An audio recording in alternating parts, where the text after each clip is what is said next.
Hi friends, நான் தான் Suresh. It's for you channel. இப்போ இந்த வீக்கில் இந்த ஒரு இயற்கை காட்சி, இந்த நேச்சுரல் சீனரி நான் வரையலான் இருக்கேன். வாங்க, எனக்கு தெரிஞ்ச விஷயங்களை நான் உங்களுக்கு சொல்லித்தரேன். வீடியோக்குள்ளே போகலாம். இப்போ நான் ஒரு ஃபைன் டோன்டு கிரே நோட் எடுத்திருக்கேன். ஸோ ஆல்ரெடி அந்த பிக்சரில் உள்ள மாதிரி நான் லைன் டயக்ராம் போட்டு வச்சிட்டேன். அதாவது மெயினாக ட்ரீஸ் மட்டும் போட்டு வச்சிட்டேன். இப்போ ஒரு மீடியம் ஃப்ளாட் ப்ரஷ் எடுத்து நான் என்ன பண்ணுறேன்னு பாருங்கள். ஜஸ்ட்டு அந்த லெஃப்ட் சைடில் உங்களுக்கு அந்த பிக்சர் வருது இல்லையா, அதில் பார்த்தீங்கன்னா தெரியும் ஒரு மரம். ஃபஸ்ட்டு அந்த மரத்தில் பிளாக் கலர் இருக்கனால ஃபஸ்ட்டு வந்து இது வந்து நான் யூஸ் பண்ணுறது வாட்டர் கலர் தான். ஸோ வாட்டர் கலரில் உள்ள அந்த பிளாக் கலரை நான் எடுத்துகிட்டு, இதில் நான் கலர்ஸ் காமிக்கலை, ஏன்னா இது வீடியோவோட ஏரியா இவ்வளோ தான். ஸோ கலர் காமிக்காமல் நான் எடுத்து அந்த பிளாக் கலர் எப்படி அப்ளை பண்ணுறேன்னு பாருங்கள். ஜஸ்ட்டு ஸ்லோவாக, ரொம்ப மீடியம் ப்ரெஷராக தான் நீங்கள் கொடுக்கணும். இன்கேஸ் உங்களுக்கு வந்து ப்ரெஷர் நீங்கள் கொஞ்சம் ஜாஸ்தி கொடுத்துட்டீங்க அப்படின்னா அது வந்து கொஞ்சம் என்ன ஆகும்னா, இது கொஞ்சம் லிக்யூடாக இருக்கிறனால பேப்பரை வந்து ஸ்பாயில் பண்ணிடும். நான் ஏற்கனவே சில வீடியோஸில் சொல்லியிருக்கேன், பேப்பர் வந்து என்ன தான் ஹார்டாக இருந்தாலும் நீங்கள் கொடுக்குற ப்ரெஷரும் அந்த வாட்டரோட கண்டென்ட்டோட அளவும் கூட இருந்துச்சுன்னா பேப்பர் என்ன தான் இருந்தாலும் பல்ஜ் ஆயிரும். ஸோ மீடியமாக ட்ரையாக வச்சு யூஸ் பண்ணுங்கள். ப்ரெஷரை கண்ட்ரோலாக கொடுங்க. ரொம்ப பேஷன்ஸாக நீங்கள் ட்ரா பண்ணணும். பாருங்கள், ஃபஸ்ட்டு நான் அதாவது அந்த 2 அவுட்டர் லைன் இருக்கு இல்லையா, அந்த 2 அவுட்டர் லைனில் நான் ஃபஸ்ட்டு கம்ப்ளீட் பண்ணணும்னு நினைக்கிறேன். அப்போ தான் உள்ளுக்குள்ளே வந்து நம்ம எப்படி வேணாலும் நம்ம வந்து ஃபில் பண்ணிக்கலாம். ஸோ இப்போ கலர் எடுத்திருக்கேன். திரும்ப செகண்ட் லைனில் வரேன் பாருங்கள். உங்களுக்கு கான்ஃபிடென்ட் இருந்துச்சுன்னா நீங்கள் வந்து அவுட்லைன் போடாமையே, அதாவது இந்த 2 பென்சில் லைனில் ஃபஸ்ட்டு பெயிண்டிங் பண்ணாமையே ஃப்ரீயாக அடிக்கலாம்.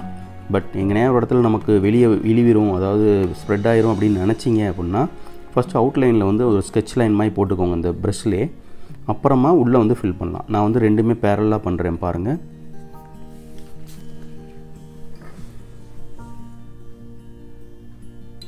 அப்புறமா படர்ந்து கொஞ்சம் ப்ரஷ்ஷை வந்து சென்டரில் படிக்கிறேன்.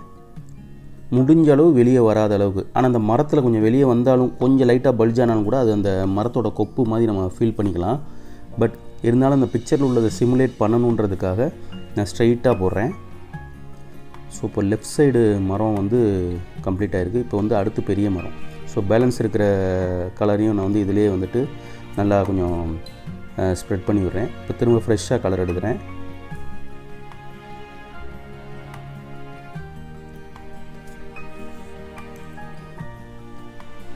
இப்போ கொஞ்சம் மீடியம் லெவலுக்கு அடுத்த லெவல் கொஞ்சம் ஹை லெவல் ப்ரஷ் எடுத்திருக்கேன். ஏன்னா அந்த மரத்தோட வித்து வந்து கொஞ்சம் கூட இல்லையா, அந்த ப்ரஷ்ஷுக்கு வந்து நமக்கு டைம் வேஸ்ட்டு. ஸோ நம்ம தன்மைக்கு ஏற்ற மாதிரி ப்ரஷ்ஷை சூஸ் பண்ணணும். இப்போ நான் வந்து அந்த ப்ரஷ்ஷை எடுத்த ப்ரஷ்ஷை விட இது கொஞ்சம் அளவு கூட, பார்த்தாலே உங்களுக்கு தெரியும். இப்போ நான் திரும்பி இதில் கலர் அப்ளை பண்ணுறேன்.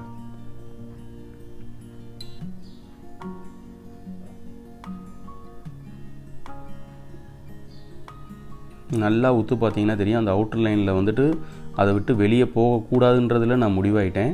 ஸோ அதை நீங்களும் கான்ஃபிடெண்ட்டாக அதை நீங்கள் பண்ணிங்கன்னா உங்களுக்கு வந்து அந்த கான்சன்ட்ரேஷன் இன்க்ரீஸ் ஆகும். அதுக்குள்ளே தான் வரணும் அப்படின்ற ஒரு எண்ணத்துலேயே நீங்கள் வரையும் போது பேஷன்ஸும் உங்களுக்கு க்ரியேட் ஆகும்.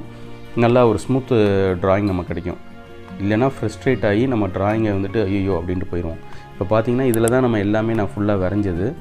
இப்போ பார்த்தீங்கன்னா ஃபுல்லாக அந்த மாதிரி தான் அந்த இப்போ நான் சொன்ன ஐடியாஸை யூஸ் பண்ணி இந்த ஃபுல்லாக வரைஞ்சிருக்கேன். கீழே கொஞ்சம் இலதலைகளும் வரைஞ்சிருப்பேன். அந்த கிராஸும் எல்லாமே இழுவி விடுறது தான். ஜஸ்ட்டு லைன் ஸ்கெட்ச்லேயே நம்ம இழுத்து விட்டுறலாம். இப்போ பாருங்கள், இப்போ எனக்கு என்னென்னா எல்லா இடமும் முடிச்சு வச்சு அங்கங்கே கொஞ்சம் பேட்சிங், ஒயிட் பேட்சிங் இருக்கும் இல்லையா. ஸோ அதெல்லாம் வந்துட்டு நான் இப்போ அந்த கிராஸ் எப்படி போடுறேன்னு பாருங்கள்.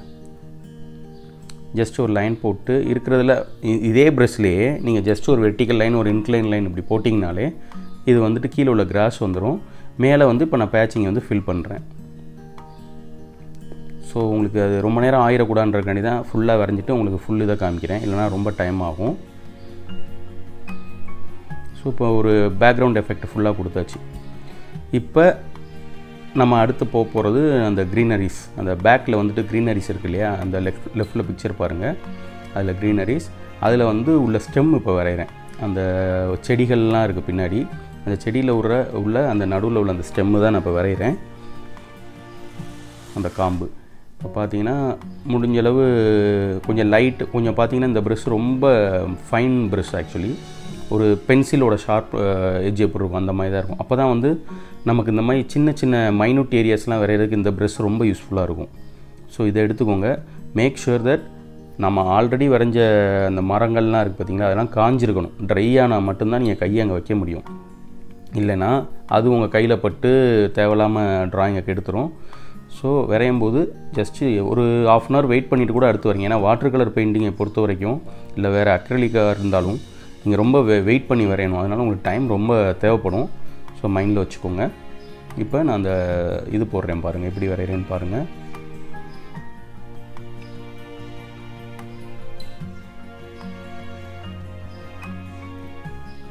ஸோ இன்னொரு ஐடியா என்னென்னா, அந்த பிக்சரில் உள்ள மாதிரி தான் வரணுன்றது நம்ம ஐடியா கிடையாது. அட்லீஸ்ட் மினிமம் அதை கொண்டு வரணும், அவ்வளோதான். நமக்கு இடையில வரைஞ்சிட்டு இருக்கும்போது அந்த பிக்சர் உள்ளது வரலன்னு சொல்லிட்டு நம்ம ஃப்ரஸ்ட்ரேட் ஆகிடக்கூடாது. நான் மறுபடியும் சொல்கிறேன், ஏன்னா இது எனக்கு சின்ன வயசில் நடந்திருக்கு. முடிஞ்சாலும் அந்த பிக்சர் உள்ளதை கொண்டு வர பாருங்கள். அட்லீஸ்ட் நீங்கள் வரைகிற படம் இன்னொரு நேச்சுரல் சீனரியாக கூட ஆகலாம், அதே மாதிரி இல்லாட்டினா. அதுதான் நம்மளோட ஐடியா. ஸோ ஃப்ரெண்ட்ஸ் அண்ட் யாராவது குழந்தைய பார்த்துட்டு இருந்தீங்கன்னா அந்த எண்ணத்தை மைண்டில் வச்சுட்டே வரீங்க. உங்களுக்கு ரொம்ப கான்சன்ட்ரேஷன் பவர் இன்க்ரீஸ் ஆகும். ஏதாவது ஒரு புதுமையை கொண்டு வரணுன்ற ஒரு எண்ணமும் வேகமும் உங்களுக்கு இருந்துக்கிட்டே இருக்கும். ஸோ அதை ஃபாலோ பண்ணி பாருங்கள், உங்களுக்கு டிஃப்ரெண்ட்டாக இருக்கும். இப்போ நான் எப்படி பண்ணுறேனோ அதே கூட இப்போ நீங்கள் நான் வரைகிற படத்தையே கூட நீங்கள் ஒரு ஸ்னாப் எடுத்து இதே அப்படியே ஃபாலோ பண்ணலாம். வீடியோ ரன் பண்ணிட்டு ஒரு மொபைலில் இன்னொரு இதில் வந்துட்டு ஒரு நல்ல ஒரு ஹார்டான சர்ஃபேஸ் பேப்பர் எடுத்துகிட்டு இதே மாதிரியே ஃபாலோ பண்ணுங்கள். ஸ்டார்டிங் லெவலில் உங்களுக்கு ஈஸியாக இருக்கும். அப்புறம் போக உங்களுக்கு ஐடியா தெரிஞ்சிடும். ஓகே இவ்வளோ தான், அடுத்து நம்ம வேறு எந்த சீனரி வேணாலும் வரைஞ்சிடலாம். இப்போ நான் போடுறதுலாம் வந்துட்டு அந்த ட்ராயிங் அந்த பிக்சர் லெஃப்ட்டில் இருக்குது பார்த்தீங்களா, அதில் இருக்கிற மாதிரி இல்லாமல் என்னோடய ஐடியா கூட ஓனாக கூட போடுவேன். எனக்கு தேவை அங்கே வந்து ஒரு மரத்தோட பிம்பம் தெரியணும், செடியோட ஐடியாவும் அங்கே வரணும். ஸோ அதுக்கு தான் வந்து ஃபஸ்ட்டு எது இந்த மாதிரி பிளாக் கலரில் தெரியுதுன்றது அந்த ஃபோட்டோவில் பாருங்களேன், லெஃப்ட் சைடில் அந்த ஸ்டெம் தெரியுது இல்லையா, அதெல்லாம் ஃபஸ்ட்டு கம்ப்ளீட் பண்ணுறேன். இதுக்கடுத்துல அந்த க்ரீன் ஃபில்லிங் தான், அது நமக்கு ஈஸியாக இருக்கும். அப்போ தான் ஒரு தத்ரூபமாக நம்ம ஒரு விஷயத்தை கொண்டு வர முடியும்.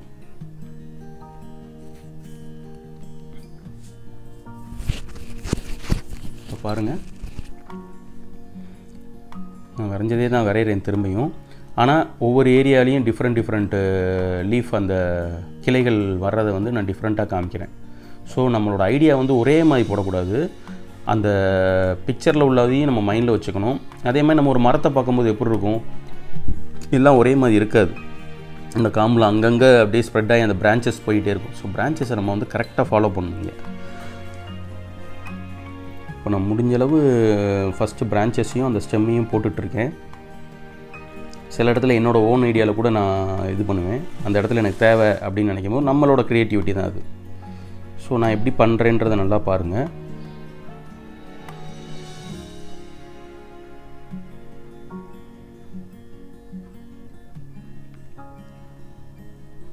முடிஞ்சளவு ஃபில் பண்ணிட்டேன்.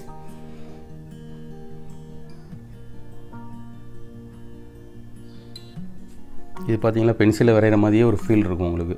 ஒரு பெயிண்டிங் பண்ணுறோன்ற ஒரு ஃபீல் வராது. நிறைய பேர் பெயிண்டிங்னா பயந்துடுறாங்க, ஐயோ கலர் வந்து எக்ஸ்ட்ராவாக போயிடுமோ, பேப்பர் வளையும், இந்த உடஞ்சிரும், நெளிஞ்சிரும், இந்த மாதிரிலாம் ஃபீல் பண்ணுறாங்க. தேவையே கிடையாது. கரெக்டான அளவு வாட்டரும் கரெக்டான அளவு அந்த போஸ்டர் கலரோ அக்ரிலிக்கோ எடுத்திங்கன்னா உங்களால் ரியலாக கொண்டு வர முடியும். கை உங்களுக்கு ரொம்ப வலிக்காது. இப்போ நான் ஆல்ரெடி ஒரு இது போட்டேன், பட் அன்ஃபார்ச்சுனேட்டாக அது வீடியோ ரெக்கார்ட் ஆகலை. பட் இருந்தாலும் நான் உங்களுக்கு சொல்கிறேன், அந்த க்ரீன் கலரில் பண்ணியிருக்கேன் இல்லைங்களா,